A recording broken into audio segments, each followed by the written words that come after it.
नाशिक शहरातील अनधिकृत भंगार बाजार हटवण्याची मोहीम सकाळपासून सुरू करण्यात आली आहे।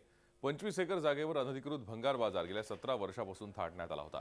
5 वर्षाच्या न्यायालयीन लढाईनंतर आज अतिक्रमण हटवण्यास सुरुवात झाली आहे। 2 डीसीपी, 1 एसीपी, 4 एसीपी, 13 पोलीस निरीक्षक आणि 550 पोलीस बंदोबस्त हे अतिक्रमण काढण्याची मोहीम सुरू करण्यात आली आहे। आढावा घेतलाय आमचे प्रतिनिधी मुकुल कुलकर्णी यांनी। नाशिक शहरातील गुन्हेगारीचं मुख्य केंद्र ठरलेला सातपूर अंबड लिंक रोडवरचा भंगार बाजार आज हटवण्यात आलेला आहे।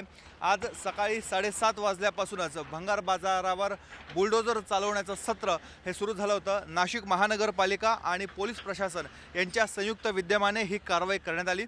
खरं तर 17 वर्षापूर्वी हा भंगार बाजार इथे बसवण्यात आलेला होता। अनधिकृतपणे इथे भंगार बाजार बसवण्यात आला। त्याचबरोबर गुन्हेगारी पार्श्वभूमीचे अनेक प्रकार या भंगार बाजारामध्ये घडत होते।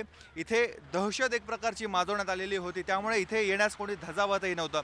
या प्रकरणी गेल्या 4 ते 5 वर्षापासून न्यायालयीन लढाई चालू होती। न्यायालयाचा निर्णय आला तरी देखील राजकीय वरदहस्तामुळे भंगार बाजाराला अभय मिळत होतं वारंवार। काल सायंकाळपर्यंत देखील भंगार बाजार हटणार की नाही अशी परिस्थिती निर्माण झाली होती। काही स्थानिक लोकप्रतिनिधी भंगार बाजार हटवू नये यासाठी दबाव टाकत होते, मात्र न्यायालयाच्या निर्णयापुढे कोणाचंच काहीच चाललं नाही आणि आज अखेर सकाळपासूनच भंगार बाजार हटवण्याची कारवाई ही जोरदार सुरू झालेली आहे। 550 ते 600 पोलीस कर्मचारी यांच्या प्रोटेक्शनच्या खाली नाशिक महानगरपालिकेचा अतिक्रमण विभाग आणि इतर जे पथक आहेत त्यांच्या मदतीने हा भंगार बाजार हटवला जातोय। आता भंगार बाजार हटवल्यानंतर भविष्यामध्ये इथे कुठल्याही प्रकारचे गुन्हेगारी पार्श्वभूमीचे प्रकार उद्भवू नये यासाठी नाशिक महानगरपालिका प्रशासनाने प्रयत्न करण्याची गरज व्यक्त होते। आपण बघतोय कशा पद्धतीने ही कारवाई चालू आहे। ठिकठिकाणी असे काही पक्क्या स्वरूपाचे बांधकामं होते, काही कच्च्या स्वरूपाचे बांधकामं होते, असे सर्व बांधकामं हे पाडले जात आहेत।